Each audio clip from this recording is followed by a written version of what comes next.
There's a thunderstorm outside, so I thought I would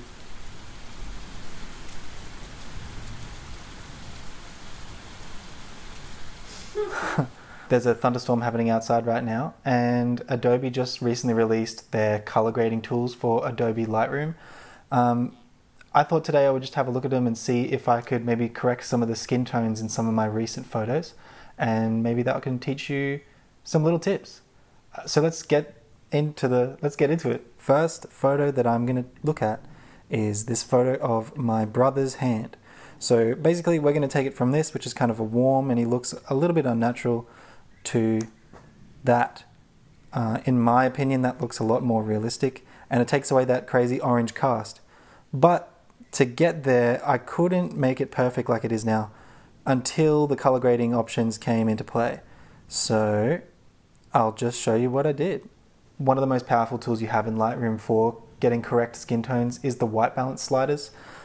So these new color grading options are kind of a more detailed and more powerful version of basically what is a white balance. You would use a white balance to eliminate like orange casts, blue casts, green casts, or magenta casts. And in this case, you can basically eliminate any color cast that exists in any section of your image. So your color grading, you have three options. You've got shadows, highlights, and midtones. In the past, you only really had shadows and highlights in the split toning section.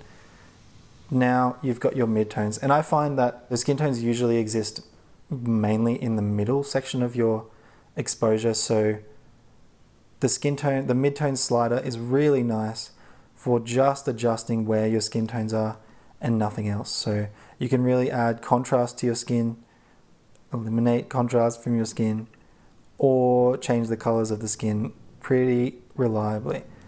So the image that I have here, it started off like this. It was kind of gross. It was very yellow, very sickly looking. His skin doesn't look real at all. So initially I made it a little bit more blue and a little bit more green. It just kind of brought some life back into his skin, and it just makes it look a little bit more normal. So once I'd done the white balance, I still noticed that there was too much yellow in the image. But there was no real way of correcting that without going into maybe tone curves or hitting up Photoshop or something like that. But once the color grading options came to be,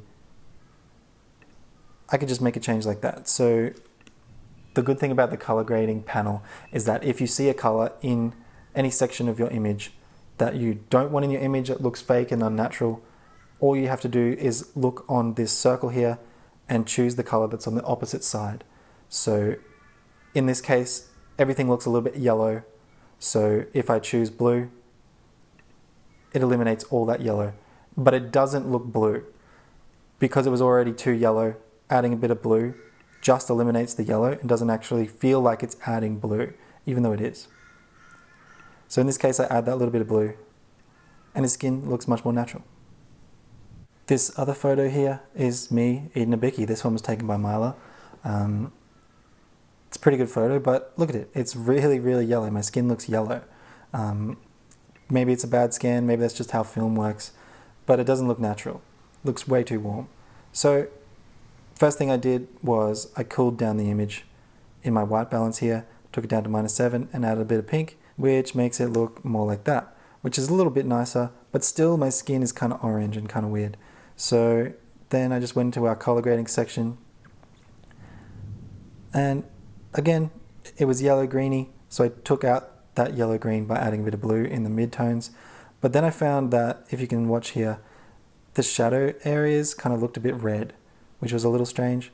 So to take out that red, I went to the other side of the circle here, and we've got whatever that color is, like a light bluey green. Took out that red with that color in the shadows, and I think that made it look more lifelike. So again, before, crazy orange cast. After, I don't think it's perfect, but it's pretty good. This other photo here I really like. It's just from a time when I was at the reservoir, and I've been taking a lot of photos of looking down at my feet, just because I feel like it's a very personal angle. It's not an angle that anybody else can really get of me. And it tells a nice little story of where I've been and what I've been looking at. And to me, it really feels like me when I see one of these photos. So for this photo, it came back kind of flat and really low contrast and it just didn't look super nice. So firstly, I made it look like this, and it's kind of dull still, but it does look a little bit nicer. The colors seem a little bit more saturated. Everything looks a bit more painterly, which I like.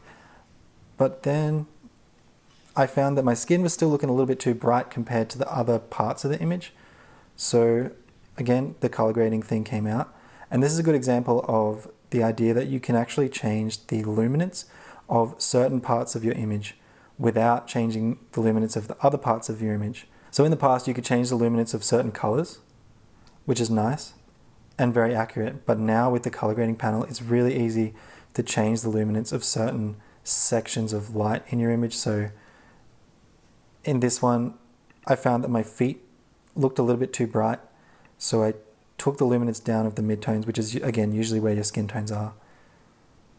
And it just like kind of added a little bit of contrast into my feet.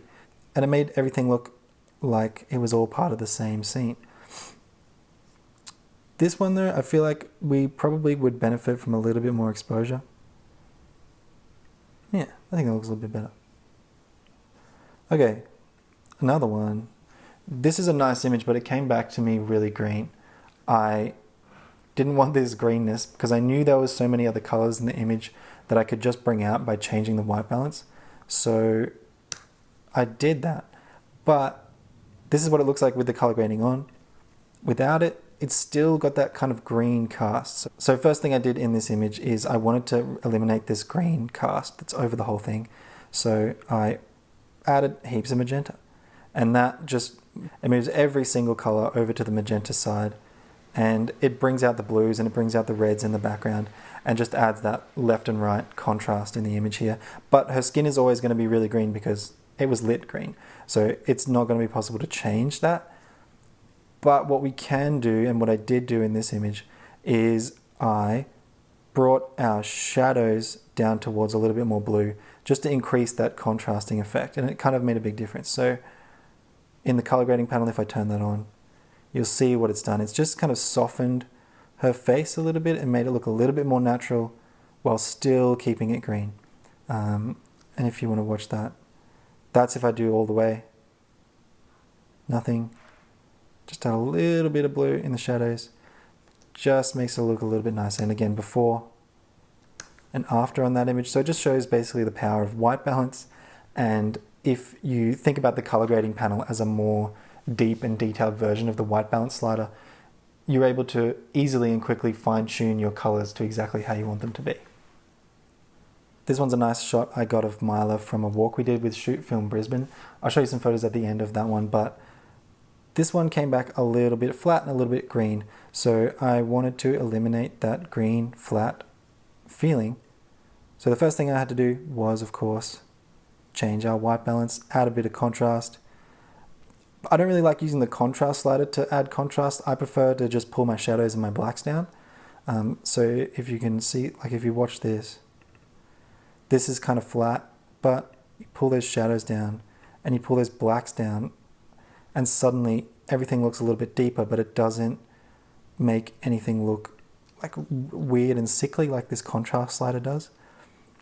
I think it's a good way of adding depth to your image without mucking up the highlights or the midtones. So it looks nice now, but this is after I've added the color grading. So if you look at it before the color grading, you can see her skin and she kind of looks a little bit green, a little bit sickly.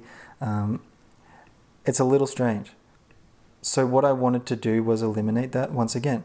I went into my color grading, and this time I actually used the highlight section and just moved it up away from like a greeny blue area.